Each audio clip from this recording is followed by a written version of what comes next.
You know ID in the town all day. ID in the SEA. You know ID in the town all day. ID in the SEA. Hello and welcome to episode 427 of the fabulous Peltoncast, sponsored by our friends at Pagliacci Pizza. I'm your co-host, Kevin Pelton. And I'm Tristan Carcino. And we are coming to you from just outside Mattawa, Washington, in central Washington. South Central Washington? I don't know if that's a description, but before we get the Peltoncast geography off. Yes, we are. I was going to let you keep talking there. You were. You never came in. I was just going to see how far you were willing to go. I'm Tristan Carcino. Did I say that already? I'm pretty sure you did. Usually we say our names and then we talk about the location we're recording. It's like when the Tims on the Hoop Collective wait for Brian Windhorst to introduce them before speaking. This is kind of an annual tradition for us. I was going to say in-person podcast, but our we used to record podcast? many of our podcasts in person. That's not what I meant by a tradition. On location. Yeah, on location. That's correct. I guess it would only be on location if we were here doing research for a Peltoncast podcast, but alas, we are on vacation. So, on vacation, on location. Yes. Anyway. We promised the listeners we were going to discuss, you said after the podcast, the results of our swimming races, but I'm not going to bury this. I'm going to put it right at the top. And I must tip my cap to you, good sir, because the swimming races. You were far more competitive and probably dead even with me than I anticipated. More dead even? I beat you multiple times. I beat you multiple times. You cheated all those times. Every time you beat me. You had such bravado about your swimming ability also. I remembered it being more lopsided in past years. Well, maybe I'm getting faster. I guess you are. Maybe I'm you're getting slower. A very reasonable possibility. And I keep staying the same speed. A recipe for success. You also lost to a literal child. That is correct. We both did. But most importantly, Katie's gotten slower too. Well, she didn't even compete this time. Exactly. She chose not to race. Yeah. But it wasn't because she knew. It was because she knew she was going to lose, not because she didn't want to show that she was going to lose. It wasn't like a Seinfeld type situation. Katie had already consistently lost to the child who was close with us. Therefore, by process of elimination, we're both faster than Katie. The child being her daughter. It's a little weird if you're just making it sound like Katie is racing children all the time. That's strictly reserved for me. Yes. Only Tristan will race random children. We have not raced in the 40. That remains TBD. We weren't supposed to race in the 40. Yes, we're just supposed to. You don't have any dreams that you could beat me in a 40, do you? I don't. No, not really. Well, I'm just the fast one in this family. I'm like the Washington to your Oregon. Jeez. And I used to be better, but now I'm not as good anymore. Really makes you think. You have to harken back to the days of Prefontaine for you to be better, but I don't know if we have to go that far back. Should we get into our toast this week? Absolutely, we should. Well, we start with a farewell to Rashad Penny, who announced his retirement at age 28. Penny was in training camp with the Panthers and their new coach, Dave Canales, longtime Seahawks assistant. After seeing just 11 carries last season with the Eagles, joining them as a free agent after his career in Seattle, he finishes his NFL career with 5.6 yards per carry, the highest by any running back with at least 250 carries since the AFL-NFL merger, per StatHead.com. Kind of a wild one, like Rashad Penny's entire career, because I think what he's partially known in Seahawks communities as a running back who was drafted in the first round, aka the most Pete Carroll thing of all time. Through no fault of his own, obviously. And then, once we got to know Rashad Penny and see him play, he also became known to Seahawks fans as the running back who matters. Oh, first it was known as the running back who's always injured. Unfortunately. But I feel like he will be remembered now. He's in like Thomas Rawls territory for me of running back who could have been. Rashad Penny, like it was within his skill set to be, injuries aside, to be the best running back in the NFL. I mean, 2019, he had some really good moments before the ACL injury in LA. And then 2021 was the season where Tristan declared him the best running back in the NFL, the only running back who mattered. The running back who matters. When he had 6.3 yards per carry on a pretty robust sample of 119 carries. That represents the bulk of his career workload, but alas, played just 8 NFL games after that season, which is frankly a reminder of why you don't draft running backs in the first round. We don't need to relitigate whether the draft pick was good or not, but I think at the same time, the standards that Rashad Penny came to this team with to win over the fan base, he had to be pretty freaking good. And Rashad Penny, again, like value aside, Rashad Penny was awesome. Yeah. So wish him well in retirement. I mean, particularly to win over the statistical part of the fan base. Yes. That was the draft where you called in where to I thought they traded Earl profanity. Thomas. Yeah. A truly classic episode, just walking around your neighborhood. I was in LA. Okay. What was the podcast where you were walking around your neighborhood calling into it? My neighborhood? Yeah. Or maybe there was never such a thing. I mean, I've done at least did like the one emergency draft pod on there. In LA.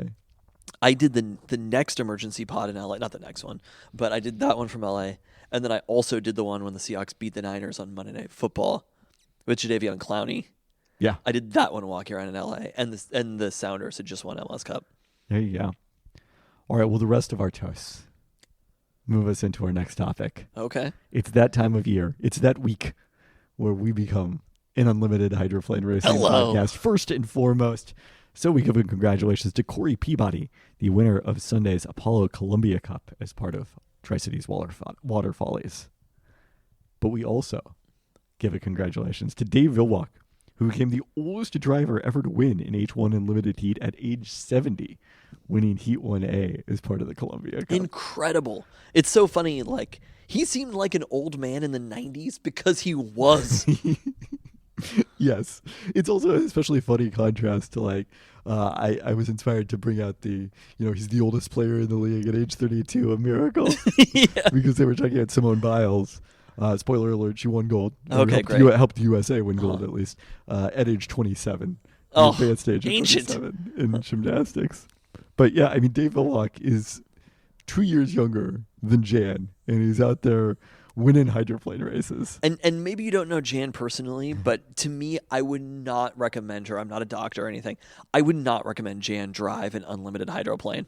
Seems like a poor choice. At any speed. Villock, I was watching this one on the live stream, and Villock just nailed the start. Took advantage of some other absences we'll talk about in a second here. But it was really a great boat race by Villock, who has not been very successful in his many returns to the sport.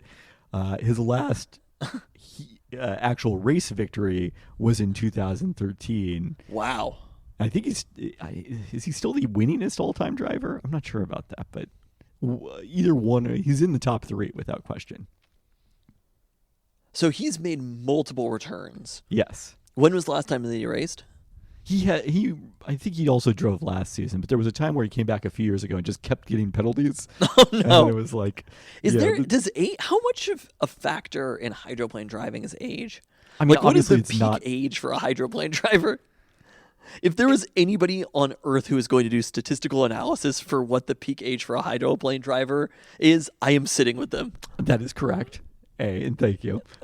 B, it's so difficult to disentangle because of the fact that the quality of the boats you're racing typically gets better as you're aging. So I feel like, in the current era where there is not tragically the risk of fatal blowover accidents, 50s has been very common. So it was, in the mid 2000s to the mid 2010s, the premier rivalry in the sport was Villock and Steve David, who were both at that point in their 50s and 60s. So, it's not terribly uncommon to be successful. I guess Villock was still in his 50s at that point, probably not yet in his 60s. But I think his last heat win would have been when he was 59. But it's not terribly uncommon to senior tour in golf age have success as a driver. Beyond that, at some point your reflexes probably are not quite the same as you think it's reflexes though? Because I was wondering how much of it is actual driver ability. Like how much of hydroplane racing is driver ability versus the boat that they're driving? I think a lot of it is the boat you're driving. Like it's primarily the boat and a little bit the driver. Yes. But as you get older, you tend to find yourself in better boats. Right. So it's a little of both here, I would say. I don't know if I found an exact list, but maybe we can come back to that. So it was a chaotic weekend on the Columbia River, which we are nearby here in our location, although we have not specifically visited the Columbia River this weekend. Boats were unable to run Friday due to low water levels, and subsequently the course was moved to the east. And low water levels? Yeah. I didn't even know that could happen. I mean, it's a river. The water level fluctuates. I just never considered such a thing. The course moved to the east and was shortened to 2 miles from its typical 2.5 in the Tri-Cities. Seafair is classically a 2-mile course, and one of the things that means is shorter straightaways, less ability to build up speed, but also boats a little bit more bunched together as a result of that. So in the first heat race on Saturday afternoon, J. Michael Kelly in the U1 Beacon Electric went over the rooster tail of his teammate Corey Peabody and flipped sideways, forcing the defending national high points champion to withdraw from the race. That rerun was the one won by Vilwalk. Then on Sunday, Heat 2A had to be paused just before the start due to a buoy issue, and the rerun of that saw the U12 Graham Trucking driven by Bobby King go over a rooster tail as well. He avoided a full flip, but that put it in the path of Vilwalk and his boat, whose boat went over the Graham Trucking, collided. Very fortunate it wasn't worse, but then went into the air. It's almost like they had a 70-year-old man driving the boat. I mean, Vilwalk actually, if you watch the video, does a nice job that it wasn't worse. Yeah. Like, this is just one of those things where, you're driving, and all of a sudden a boat comes out of nowhere in front of you. So... went into the air but not over, and both boats were forced to withdraw due to the damage suffered in that collision. So is that withdraw? Is that from the race completely or just from the day? From that race completely. Okay. And so J. Michael Kelly also did? Yes. So their field was already small with just 8 boats, tying about the smallest you typically see in the Seattle Tri-Cities portion of the schedule. Hope is that all 3 boats should be able to return for Seafair despite their damage, which definitely would be important in terms of keeping the boat count up. National High Points leader Andrew Tate in the U91 Goodman Real Estate, who won the season's first 2 races in Guntersville, Alabama and Madison, Indiana, was perfect through qualifying and the first 3 heat races this weekend. But late at the start of the final, and Peabody and the U9 Beacon Plumbing nailed it and won his 3rd Columbia Cup in the last 4 years. So one of the things I didn't realize in doing a little research for this podcast, there have only been 4 different drivers who have won races since 2013. Really? In unlimited hydroplanes. At all? Yes. Okay. Any race. So obviously some have won heats like Vilwalk did on Saturday, but it's Peabody, Andrew Tate, J. Michael Kelly, and then Jimmy Shane, whose retirement after the 2022 season is the driver of the reigning champion at that point, Miss Home Street, really upended things. And so since he retired, you've got Andrew Tate, who's now driving the boat that Jimmy Shane used to drive. And then J. Michael Kelly and Corey Peabody are teammates. Those 3 have each won 2 of the last 6 races over the last 2 years. Okay. So those are the 3 boats that are pretty much co-favorites, I would say, going into Seafair. Anyone else winning would be a shocker. And then we'll see what state J. Michael Kelly's boat is in if it's able to be repaired in time for this race. They took a lot of damage in that flip. Okay. I mean, lots of parity in this sport here.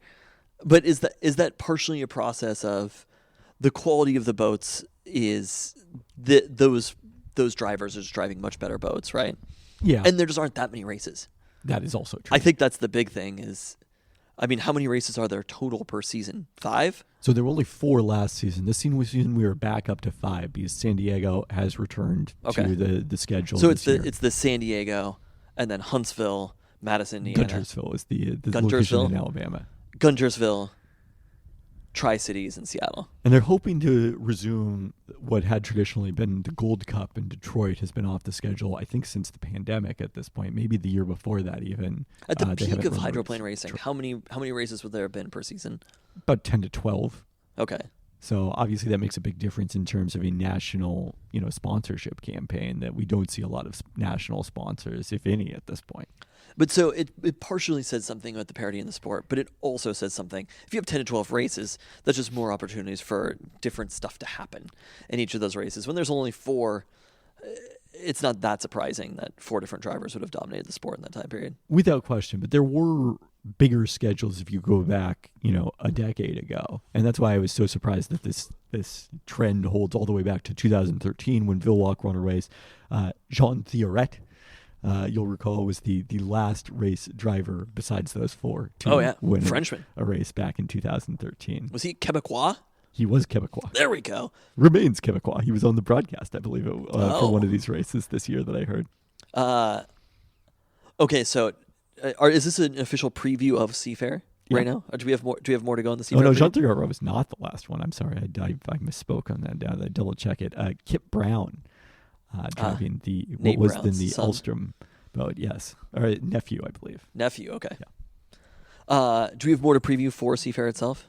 I don't know that there's a ton else to say on this before we get some more information on, some of these boats and whether that. You say that as if we're going to have like another podcast about it. We would discuss it on the Discord if the Seattle Times drops a story. On the who has the hydroplane beat for the Seattle Times? Nathan Joyce, who's an editor for them. Okay.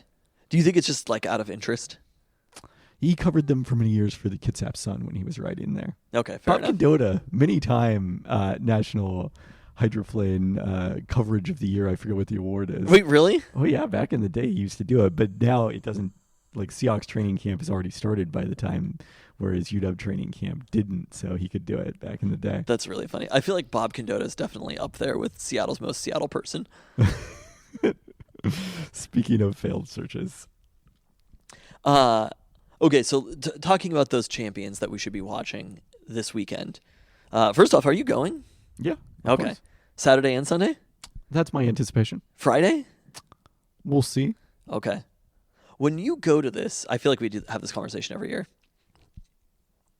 How much of your enjoyment of it is the hydroplane races versus the atmosphere versus the Blue Angels?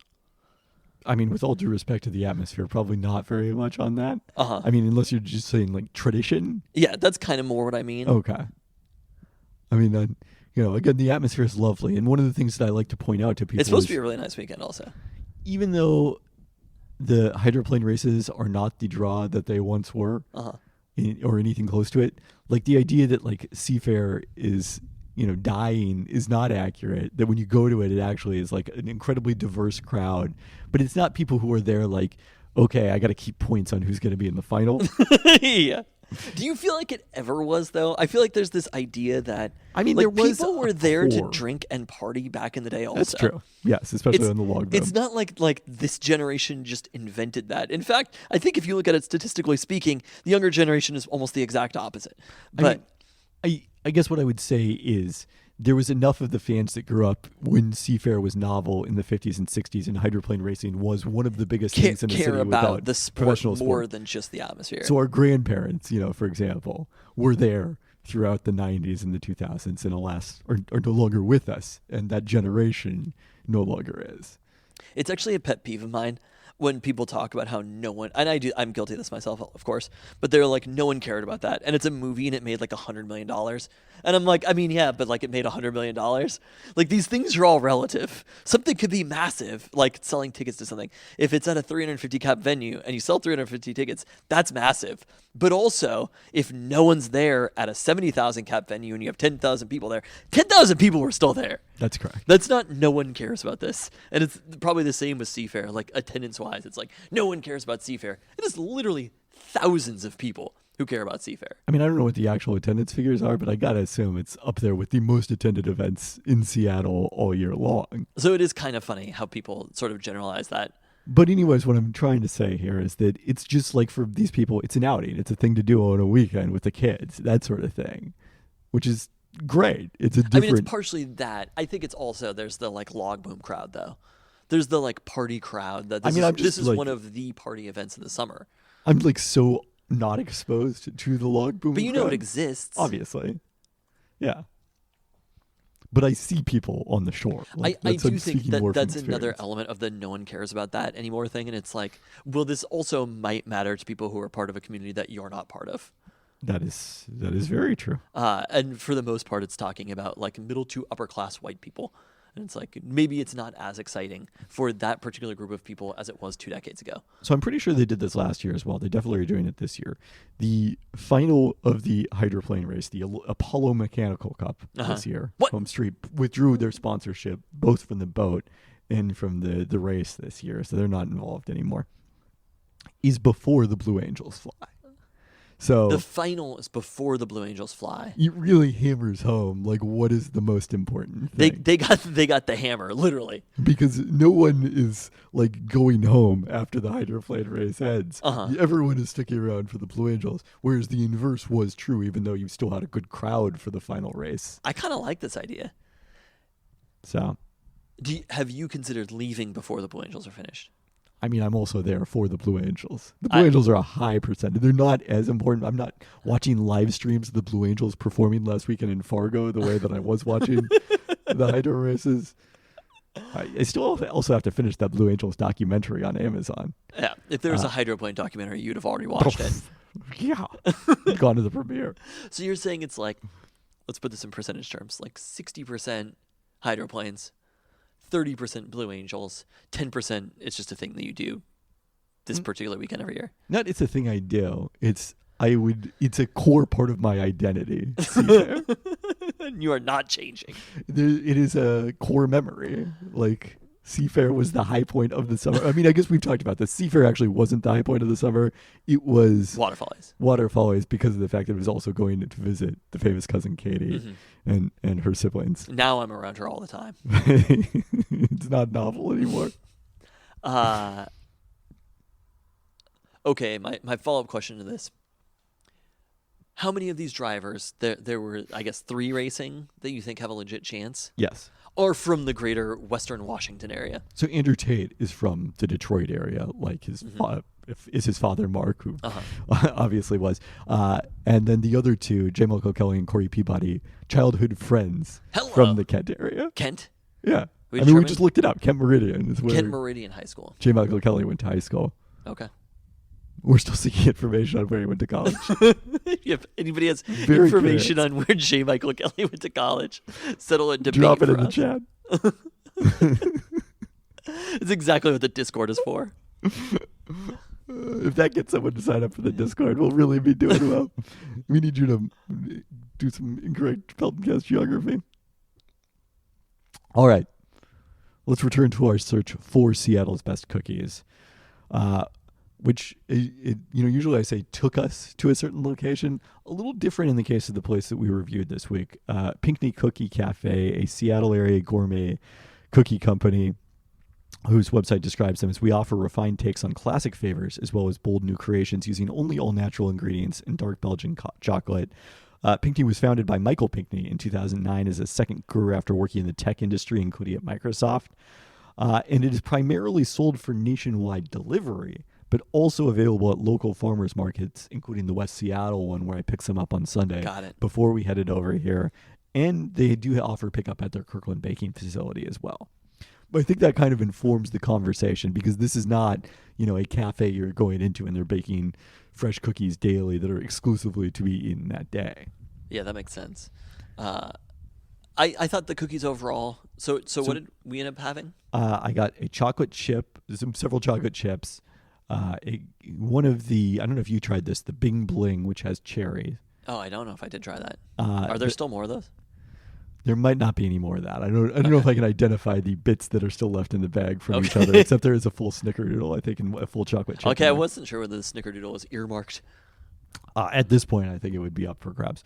And then also a couple of the brown butter, brown sugar. I thought those were pretty good. Those were the standouts for me. Yeah, I thought those were the best ones. Even more so than the chocolate. So, I think unsurprisingly, given their design to travel, they're not as moist and, wet bread. What? Is I think the real contenders for Seattle's best. Yeah, they aren't quite as like rich and buttery. I think is kind of the main thing, and it makes sense that they're to serve as purpose. But ultimately, I think we know they're probably not Seattle's best cookie right now, and so I just don't think they necessarily need to be. I enjoyed eating them as I enjoy almost every cookie, and I thought that they were very good and have a clear purpose. It wouldn't be something that would earn a Peltoncast P travel out of my way for.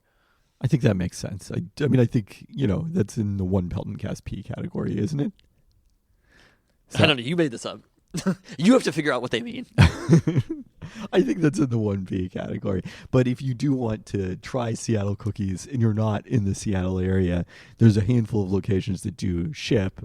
Bell's Treat among them.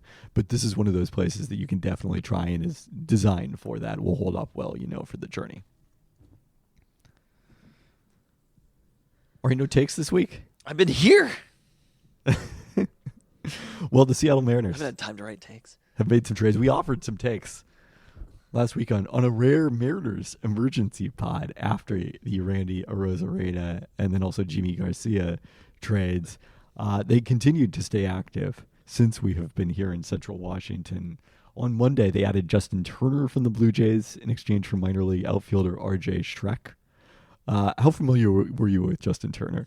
I was pretty familiar with Justin Turner. Because he's, in baseball terms, pretty famous. Like, he's someone I knew about from his role with the Dodgers, where he spent 9 seasons winning NLCS MVP in 2017, the World Series in 2020, despite leaving the final game after testing positive for COVID-19. Oh, I recall. We do all recall that. And then earning All-Star spots in 2017 and 2021. Spent last season with the Red Sox and was on a 1-year, $13 million deal with the Blue Jays. Like, Turner is definitely in a different phase of his career. He's age 39. His .373 slugging is lowest since 2011. But the on-base percentage, .351 in Toronto, is still very strong. It's a career-high 11% walk rate.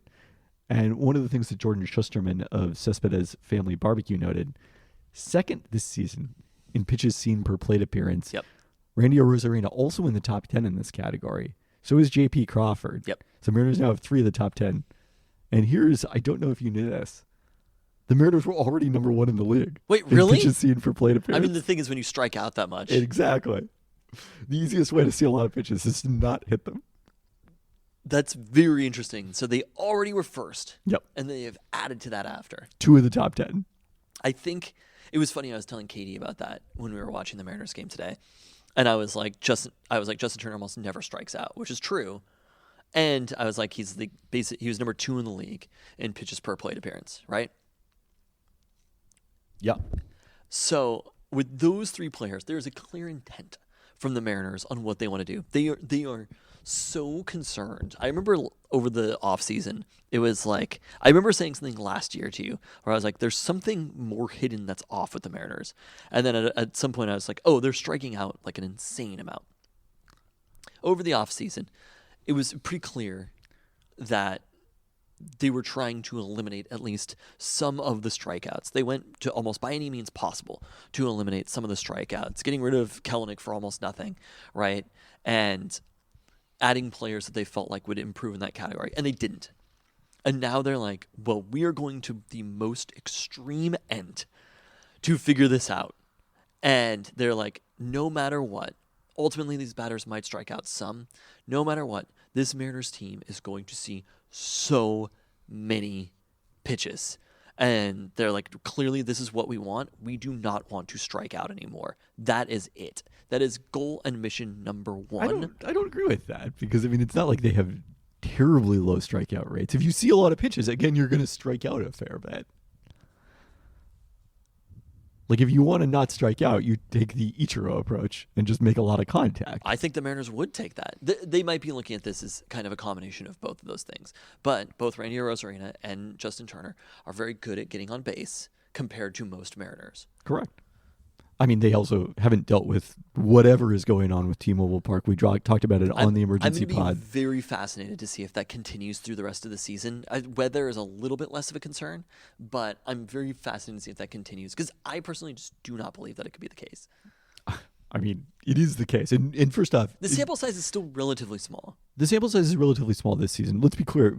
T-Mobile Park has increased strikeouts through its entire existence. It's just gone from like a lot of strikeouts to every fucking strikeout this last couple of years. That's what's happened. That I'm extraordinarily fascinated to see if that continues with Justin Turner on this roster, with Randy Arozarena on this roster.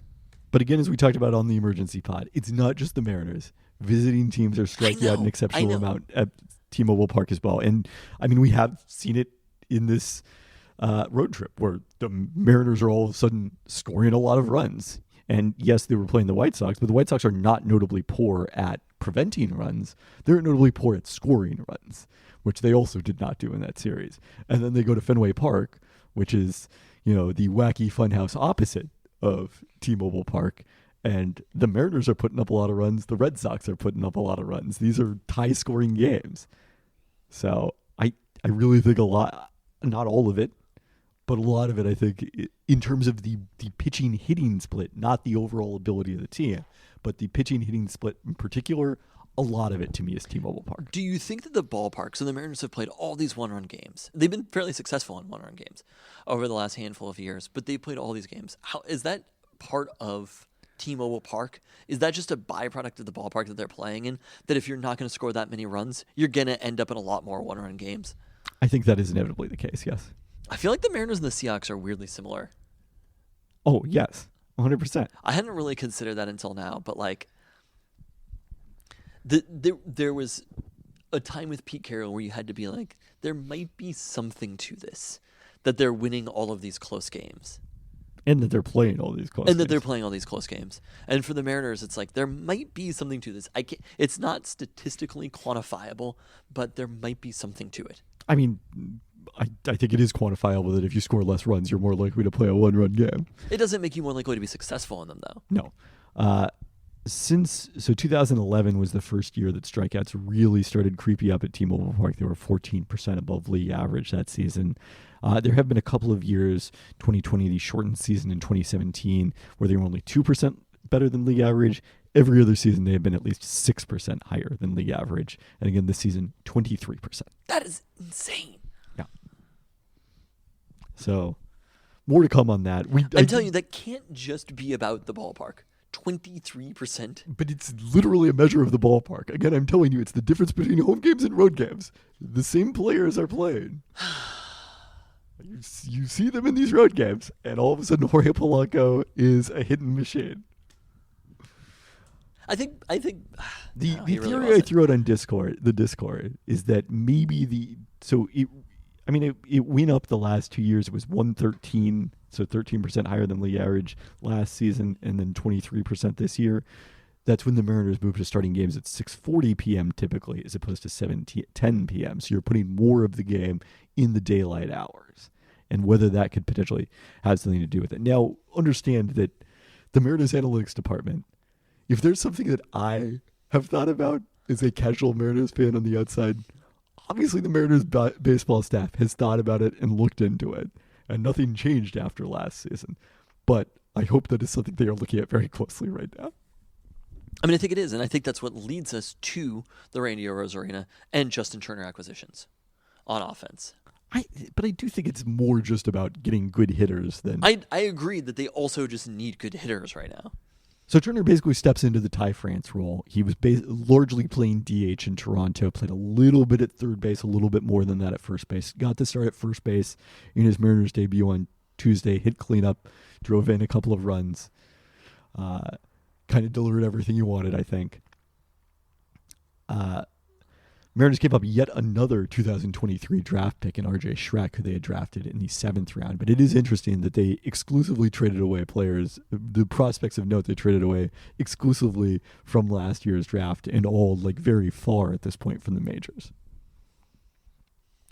Their final move on Tuesday, they brought back reliever JT Schwagua from the Marlins in exchange for another 2023 player who's entered the league then in Will Schomburg. He was undrafted free agent and signed by the Mariners. So they generating any value from him is probably a plus.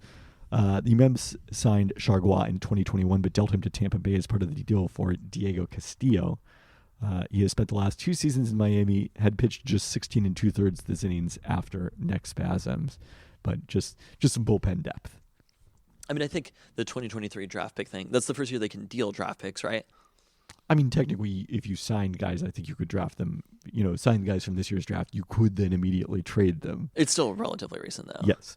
And if they're not trying to, they basically clearly know who the major league caliber players are from the rest of the organization that have been drafted before then, the super high value players. These are the players that other teams are going to covet more because they're a little bit more of unknowns. I don't know. I agree that they're going to covet them more, but I think they might see them as more gettable. And the Mariners organization hasn't fallen in love with these players yet or developed a path for them. It's kind of like, as a 2023 draft pick, they're still trying to find their role, especially when you look at players like a 7th-round draft pick. I do wonder to what degree this speaks to the Mariners defining what they see as their timeline, which is like... Oh, the Mariners, their timeline is now. Guys like Harry Ford can potentially help them in the next season or two. Yes. And even if not, then they can trade, use them to get someone higher value than was available on this year's market. Because I don't know that there was actual frustration among Mariners fans. I guess a very few Twitter replies to Adam Jude and Ryan Divish about the fact that they didn't make a bigger offensive addition. Oh, and it's like, guys, other than Jazz Chisholm Jr., who went to the Yankees, like none of those players got traded. Yes. You can't get upset at the Mariners for not trading for someone who didn't get traded in the first place. Yep, totally agree. It's not like Yandy Diaz went to the Astros and the Mariners fell short of that. Like, they just, maybe if they had offered, dramatic overpays, but they were able to incrementally upgrade the offense this season with the Turner move and the bullpen this season with Garcia replacing. I don't think we had the Stanek trade to the Mets. No, we talked about Stanek. I said Stanek wouldn't be on the team in 8 days or whatever, and he was gone later that afternoon, I believe. Yes, which helped them recoup some of the money they added in the Garcia trade. They mildly upgraded those spots and then got a long-term piece in a Rosarena and did it without dipping into their legit prospects, their top 100 prospects. And Jerry Dipoto said today that he was surprised by that. Are you able to look up what ESPN grades every trade, right? They were not that high on the Mariners' other trades. Can you thought look up that Garcia for Stanek was mostly a wash and France for Turner was mostly a wash. I would look up the Isaac Paredes trade, though. Okay. That is the only one that I feel like that's the only player who got traded. Jazz Chisholm also, but like those are the only 2 players that, when you look at it, could have made a huge difference. Luis Robert wasn't traded. Vlad Guerrero wasn't traded. More or less, right? No, they definitely weren't traded. They were less. But it's more or less those 2 players that we're talking about. Yeah. So they went out at the deadline and made moves that help them win now, and in the Randy Arozarena trade, made moves that make their roster better next year and the year after that, provided he's still on the roster, right? But they have that team control. Well, either way, it's going to make the roster better than... What the Mariners did in this time period is it matters on the field, as we've seen, right? They're scoring runs. They swept the White Sox. They're scoring runs. We're feeling better about the Mariners right now than we were a week ago, right? Yeah. Literally, it would be almost impossible to feel worse about the Mariners than we felt a week ago, but we were feeling because better. We're not in Seattle. We were unable to introduce this as home of the first place in the AL West, Seattle Mariners, because they are a game up now. Are they? They're a game up? Yeah, the Astros lost today. Hello. Yeah, it's news to you. Wow. Okay. What the Mariners showed with these moves. Paredes got a B+. For which team? The Cubs. For the Cubs. What did the Rays get? C+. Really? They showed that they care. And that's what the fans wanted. The fans wanted a team that feels like they have a little bit of fight in them and that they are also trying to win. Telling us, and the other piece that the Mariners actually did well PR-wise, was they told us that they were in on all these trades. Yeah. They said... there was a report that the 3 finalists for Diaz were the Astros, Mariners, and Yankees. In the end, it ended up being nobody, so maybe the 4th team was the Rays themselves. But... I think the first team was the Rays. But... fans want to know that the organization sees the path to winning relatively similar to the way that they do. And I think the Arozarena trade was enough, but Justin Turner was kind of the cherry on top, which was, we're trying this year. This is so vastly different than what happened a year ago while we sat here in literally this exact same place in Mattawa, Washington, and the Mariners had just traded Paul Sewald. It was a good move in the end, but they told the fans that they didn't feel like they were part of a playoff hunt. This year, they said, we're tied, we're a game up, we're a game down with the Astros, wherever it may have been in these days, and we think we can make the playoffs with this roster. But what they also did is they did that, and they didn't overpay. Exactly. They didn't, they didn't get outside of make a mistake to deal with to appease the fans. Yeah, they stayed within their normal worldview, and now going into this offseason, they're gonna have Randy fucking Arozarena. Yeah, it's great. I agree, it is great. So again, there were maybe one or two moves that could have been made to upgrade, but even beyond this, and also they spent a little bit of money to do it. Not a ton, but they spent a little bit of money to do it. Yeah, so they recouped a little bit of money in, as we mentioned, the Stanek trade, where they saved the remainder of his $4 million salary. And then they also were able to trade Ty France to the Reds. They sent some salary and cash in that trade to cover his salary, but presumably similar to what they would have made back and just him signing a minimum the rest of the season elsewhere. Did pick up single-A catcher Andrew Salcedo, who presumably not a prospect, who presumably replaces Jacob Sharp, who they sent to the Blue Jays in the Jimmy Garcia trade. So, yeah. But this also gives a little bit of a perspective of their worldview long term. Last offseason, they told us all the wrong things. And now at the deadline, they're telling us the right things. And I think that is an important bit for winning and losing on the field is what's going to matter, but it's important for how we approach the rest of the season. And it does feel like right now, hope is back again within the Mariners organization and Mariners fandom. They didn't sell anything, right? Nope. And they added to the roster. And it's fun.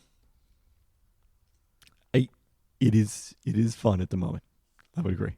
So, again, I mean, obviously they lost to I don't know if we're going to talk about the individual games, but losing to the Red Sox, it was 14-7 on Monday. And I'm like, I'll take the 7. You appreciated that they got on the board with a touchdown? Yeah. Didn't you? Yes.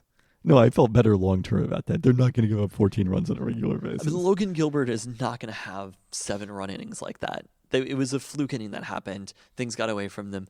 The other 7 runs, the Red Sox have been hitting them very well. Did you see that the Red Sox had tied? So I'm sure they probably broke this after I was watching, but they tied their season record for doubles in a series by the second inning of Game 2. Wait, they're season high? Yeah. It was like they'd had, I think it was 10 doubles or something. Was their season high for doubles in a season, and they tied that in the second inning of Game 2 of the series. I'm seeing they scored in the 7th on a double, so by definition, they must have broken it, yes. Yeah. But I still believe, aside from what you tell me, I still believe in this pitching staff overall. I mean, that doesn't mean they're bad. This pitching staff is bad. It just means they're not as good as dominant as they look at home. I don't know. I'm excited about it. I'm excited about Mariners baseball. We're going this weekend. It's going to be a fun atmosphere. Who knows? I mean, they might get their comeuppance against the Phillies, but... So maybe as Fantasy Genius will be there decked out in Phillies gear. Decked out. 100% Phillies gear. It's going to be great. Is it going to be great? No. No, there will probably be a fight among your children in the stands. No, it'll be fine. We're all used to it. The best thing about it is Mateo's like, I'm probably going to be the only Phillies fan there. And I'm like, dog, there's going to be more than half Phillies fans. Are you aware of how many people reside in or are from the city of Philadelphia? I'm like, remember when we went to go see the Cubs earlier in the season? It's going to be like that. I don't know if it's quite going to be like that, but it'll be high. The Phillies have a lot of fans. And it's also like if you're a Phillies fan anywhere in the Pacific Northwest, you're coming to that series. I think for him it'll also be fun. Not that I guess I shouldn't care about this, but to be around so many Phillies fans. I don't know. It may open his eyes to what it actually means to be a Philadelphia sports fan. But I'm looking forward to it. I'm looking forward to seeing this roster play. Do we have any updates on Julio Rodriguez's injury or J.P. Crawford?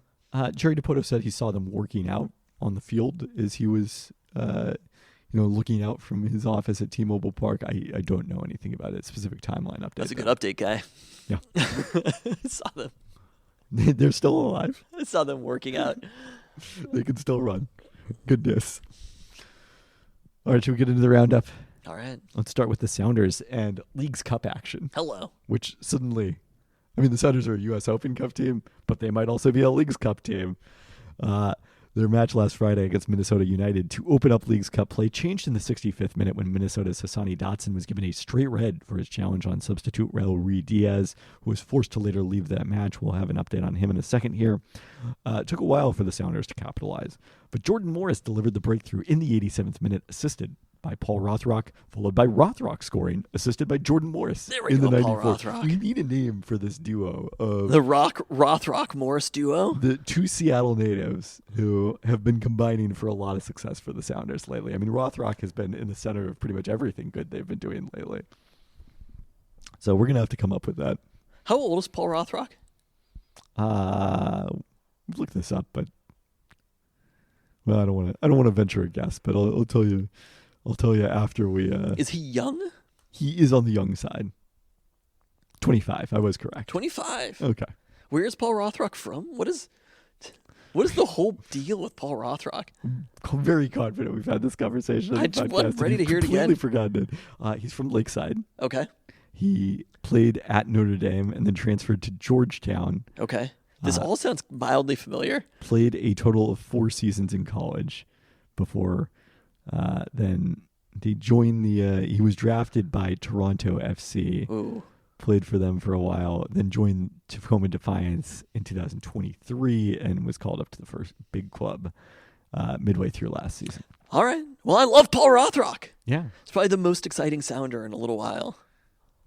He's definitely like an overachiever, 5'9", not very physically imposing, but he has forced his way into the rotation with his play.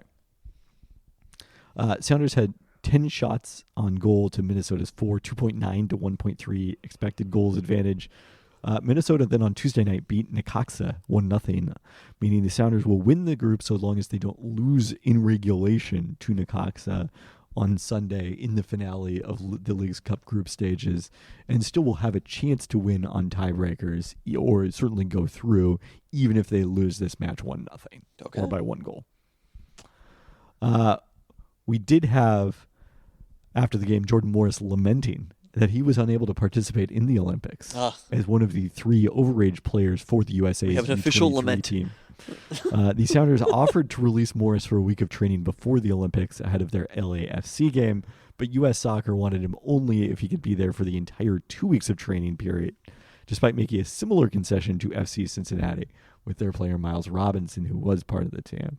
So unclear who's really to blame, who Jordan Morris really blames here. He was just unhappy that he didn't have the chance to fulfill a lifelong dream of being in the Olympics. I think that's kind of fucked up. Yeah. It's on the Sounders. I mean, they had 2 games in a week. Who cares? Look, I'm not going to say that I'm a person who cares about Olympic soccer or any Olympic event, but You don't even care about the pommel horse? only the pommel horse. Just handball. We're a pommel horse country now. You were very into Chase Budinger, too. Very into Chase Budinger. Had to tear you away from that beach volleyball match. It's on pretty TV. fun watching beach volleyball. I walked in and Katie was like, "Tell us about Chase Budinger," and I was like, "Where's Kevin?" I was like, "This is clearly his job." I did come in later. You were gone, nighttime showering, and honestly, I delivered all the goods on Chase Budinger that people needed. So, Okay. I mostly was just like, "How do you not remember us playing him?" Because he was so annoying as a UW fan. That is correct. It's one of those mini situations where I hated Chase Budinger, the basketball player, and then as time passed, seems kind of cool now. But weirdly, you did not remember Josh Hawkinson from Washington State. From Not the really, Apple Cup no. men's Yeah, I think basketball. Josh Hawkinson's gone. Anyway, the point is, if it was a lifetime goal of Jordan Morris to play in Olympic soccer, these 2 matches in the Leagues Cup, nobody's going to remember that shit. No, not the Leagues Cup. These were MLS. These 2 regular season. even worse. These 2 MLS Cup matches that the Sounders were playing in, like, just who cares? Or MLS, not Cup. These 2 MLS just regular season matches. I would say the Sounders deserve some blame for that decision, but U.S. Soccer deserves the bulk of the blame for claiming they couldn't do it because they'd have to make that accommodation for everyone and then making the accommodation for someone else. That's like some very U.S. Soccer style bullshit. Okay, sure. I suppose that's the case, but it mostly just sucks for Jordan Morris. I agree. And whatever would be good for the Sounders to do for Jordan Morris, I think they should have done. I agree with that. Well, it also sucks for Raul Ruiz-Diaz that in this challenge that resulted in a red card and a suspension against Minnesota, he suffered an MCL injury and will likely miss 2 to 3 weeks per Sounder at heart. So we'll see if we see him again in Leagues Cup. I'm just very high on doing fun things in life. Like, literally, not to go back to YOLO days, but like, we're all going to die sometime, right? It's true. And for Jordan Morris, he's played in hundreds of MLS regular season matches, right? He already has. Countless. And to have played in the Olympics is a pretty special thing for a person to have done. And I don't know, is the U.S. team in the mix for the gold medal at all? I wouldn't say that, given the way that they performed against France in the opener of the group stage, but they did with their win over Guinea on Tuesday. Okay, so it's advanced closer to where the they might be in knockout the World stages. Cup. Yeah, I guess that's probably about right. Still, for the chance to have done that, to have play these high leverage matches, it also might be good for the Sounders to have Jordan Morris have that kind of experience. You know, there are positives all around, but also just maintaining his mental health. It's just important to have stories, you know? It's like Snoop Dogg, there's like a tweet where it's like Snoop Dogg just out completing side quests now, you know? And he really is. He's all over the Olympics. And you're like, hell yeah, Snoop Dogg. The entire time, you're just like, it's cool to see Snoop Dogg. But also, the main thing that I think is, I'm so happy for Snoop Dogg that he gets to be doing this. The U.S. will take on Morocco in Paris on Friday. The winner of that on Monday will take on the winner of Japan and Spain. Then the semifinals. Is Italy in the mix at all here? Did they not even qualify the Olympics? They are not in the Olympics. I mean, it's very failed state.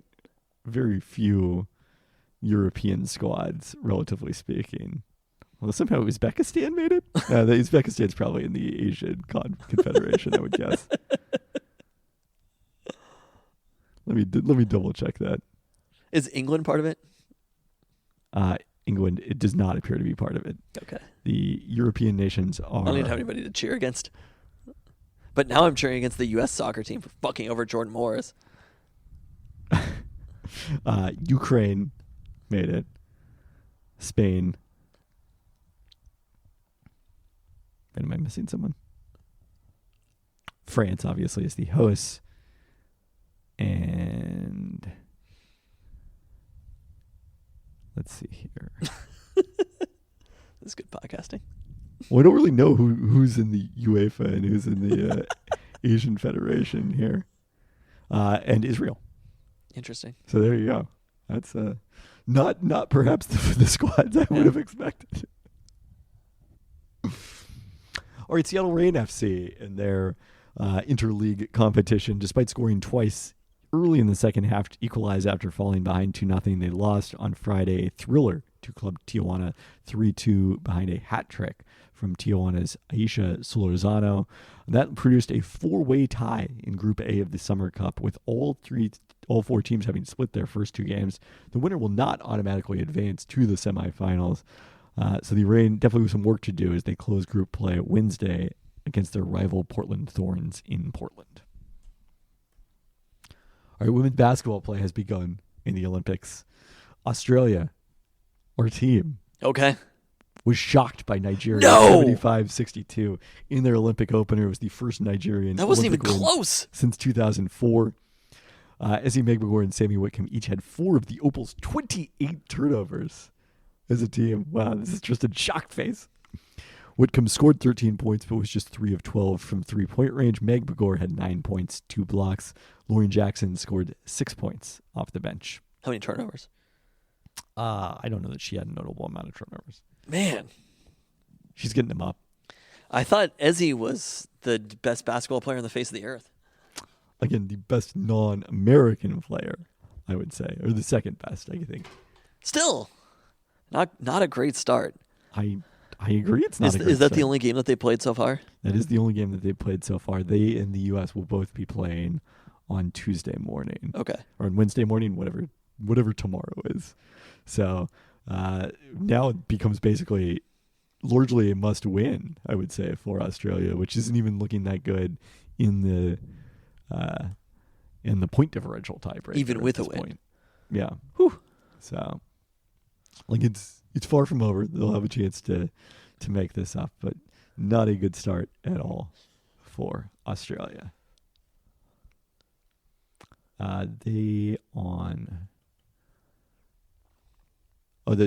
They're not playing again until Thursday. Let me correct that. They will play Canada on Thursday. Canada lost pretty badly to France in their opening game. They host big game for Gabby Williams in that one.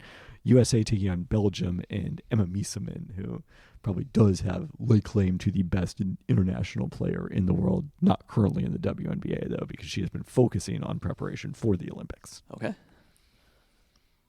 What team is she going to play for? In the W? Yeah. She's a free agent. Free agent. Oh, hello. But I don't believe she is eligible to play this year. I think the but next prioritization year. does rule her out. Yes, 2025. How old could is be she? back. She's getting up there. But, was probably one of the top 10 players in the league when she last appeared in 2021. The prioritization has been a bit of an issue for her. Or in 2000. No, I guess you played in 2022. Yeah, not 2021. She is now 31 years old. All right. All right. Not a lot of updates on the football front, but we'll get to a couple quick ones here. Jed Fish did his preseason media availability with local reporters on Tuesday. It said he's unlikely to make an announcement about the starting quarterback before the season, but that Will Rogers will begin camp taking reps with the ones after he and Damon Williams Jr. split those reps during spring practice. No surprise here. Yeah. I mean, I compared this earlier to when Kalen DeBoer said he wouldn't name a starter between Michael Penix Jr. and Dylan Morris years ago. And it was clear for a long time who the starter was going to be. It was Michael Penix's job. I think that was a little different. Dylan Morris was the incumbent starter for 2 seasons. So I think he was a much more serious contender in many ways, even though Michael Penix Jr. turned out to be as talented as he was. I think Will Rogers might be the starter just because Damon Williams Jr. isn't ready yet to play at that level in college football. If Damon Williams is the starter, that is amazing news. I agree. So that's kind of it. Damon Williams will have won that starting job. He did not look ready, I would say, from what I saw from him in the spring game that they had. And it's one game, but there also is a reality that this is Will Rogers' job. Will Rogers almost certainly will be named the starting quarterback. And again, if Damon Williams is, that's great. But Will Rogers is the starting quarterback for the University of Washington. Maybe you should go by William Rogers to William distinguish Rogers? himself. It is from pretty Will distinguished. Rogers. William Rogers. And it's hard to, you can't even do the, why should I change my name? He's the one who sucks. I don't think Will Rogers does suck. The other one. But he's just much more famous. Yeah. All right, Seahawks. And a bit of a shocker. It looks like I'm going to win. Oh, The bet that we made last week on you're this going podcast. as far as to say that you're going to win? So I thought it was for sure I was going to lose earlier this week. We bet whether Devin Witherspoon would be in the top 50 of the NFL 100 as voted by the players. When he was not in the bottom 50, I assumed that meant he was going to appear in the top 50. But we are now through the final 30 players, and he has not yet popped up. I'm not willing to say that you're going to win yet. I think it is very unlikely that Devin Witherspoon is a second-year cornerback is going to be ranked among the 30 best players in the NFL. I do not. We'll see. I mean, think about just the quarterbacks that we have left to go. Including, Quarterbacks? Yeah, including, Gino is got to be on this list, right? He's not going to not be in the top 100, is he? Gino is certainly a much better chance of appearing in the top 30 than Devin Witherspoon. What? I don't know if I agree with that. I just don't think you understand that NFL players watch a How lot many of running offensive backs highlights. are in there? I agree there are a lot of running backs. You're saying that proves your point? Yeah. They touch the ball all the time. I think they underrate quarterbacks overall. I don't know whether they do or do not underrate quarterbacks. I need to look at it more Can you look up carefully. which quarterbacks have been in the 30 through 50? Cornerbacks? Quarterbacks. Or cornerbacks also. Okay, we'll look up either. That's why Devontae Adams is number 40. That's kind of surprising to me. That doesn't make me feel great. But I think people get a little sick of players. All right, Jared Goff was 48th. Up 18 spots. Wow, Jamar Chase is 45th. Oh, God. Matthew Stafford was 42nd. Oh, God. Players love Matthew Stafford. So maybe Geno isn't. In I the don't top think Geno's 100. on the list. That's kind of wild. Yeah, I guess he definitely is not. These players definitely underrate quarterbacks. Joe Burrow is 39th. Sauce Gardner is the first corner I've seen at 38th. Ooh, it's going to be hard for him to Tua get a sauce. Tagovailoa at 36th. Oh. Jordan Love at 34th. Mm-hmm. Two guys who are now very highly played. And Deron Bland at 31st. Deron Bland. We're going to see on that one. You'd still make the bet? I'm not giving up. Okay. I would be very surprised if they had Devin Witherspoon over Sauce. I guess is what I'll say. I also would be very surprised by that. Wow. I concur in your surprise. But to have Reek Woolen and Julian Love on the list, but not Devin Witherspoon, when we also saw the ESPN rank from scouts, coaches and scouts of the top 10 players. Front in each office position. executives, yeah. And Devin Witherspoon was one of the top 10 cornerbacks. I don't think it was Ruki Woolen even mentioned in that list. I don't see why he would be. I can see why he would be. He was very good as a rookie. Development is not linear. But he doesn't, as we talked about at the time, the 7th round pedigree or 6th round or whatever it was made it a little more surprising that the players bought in so readily as compared to the 5th pick in the draft. We're just going to see on this. The fact that you got to Joe Burrow and Tua, players like that, Jamar Chase, I'm like, oh. Yeah, it turns out that top 50 in the league is really quite fucking good. Because, I mean, think about it. All-Pro is, what, like 50 players? The All-Pro first and second teams? I don't know. Maybe it's like 44 something. Okay, we're going to see on that one. Yeah. The other Seahawks news of the past week, we still more to come on this one because we've not gotten details on the structure, but Julian Love signed a 3-year contract extension. I'm also curious, is it actually a 3-year extension or is it a 2-year extension plus the current year, making it a total of a 3-year contract? But will function presumably to bring down his cap number in 2024 in addition to adding some guaranteed money and some potential optionality for the Seahawks on the next couple of years. Okay. I mean, nice to see them anchoring an important player on their defense in Julian Love. One thing I did not realize What was that? until I was reading about Jamal Adams with the Titans, Quandre Diggs is just unsigned right now. Really? Yeah. Arguably the best defender on the Seahawks last season. That's kind of wild. By the way, you know who was in the top, I don't think he was in the top 50, but was on the list. Who? Bobby Wagner. I'm not surprised by that also. I am also not surprised by that, but I guess it's a little bit more of a legacy list. I would agree. He was number 59 on the list. By the way, the next cornerback up from there was Patrick Surtain II at 52nd. So it's not looking great. It's not looking great. But anyway, Julian Love is the remaining safety from the Seahawks, even though he came into last year, hypothetically, as their third safety when everyone was healthy. Did a nice job. Seems to fit well into Mike McDonald's scheme as someone who can play either in the box or over the top as a free safety. And we're going to see a lot of interchangeability of those two safeties. I think that's the thing that this move pretty clearly indicates is Mike McDonald's excited about Julian Love. Yeah, he fits the model, and Quandre Diggs, as good as he was for many years for the Seahawks, isn't that kind of fit, and Jamal Adams certainly wasn't. So, there you go. We also, as Seafair happens, it's usually the Hall of Fame game. Yes. Which is coming this weekend. We are 1 week away podcast-wise from talking about an NFL preseason game. I mean, I don't know that we're going to preview the Seahawks preseason game, But it's going to but happen. yes. Like, it's coming. There are catches being made in practice. We're at that time of year now that people are talking about amazing DK Metcalf. There was literally a like DK Metcalf and Jake Bobo. And DK Bobo, Metcalf Tuesday, yes. Bobo on Monday. There was a tweet where it was like, you literally can't make this up. I think it was from the Seahawks. And it was like, there actually is a very prominent fake video of DK Metcalf catching a pass. Is there? Yeah, the thing where he jumps like super, super high. Oh. And it's edited. And it's like, you I guess that's literally true. can make this up. With this exact player. I mean, AI, you can make up a lot of things now. Yeah.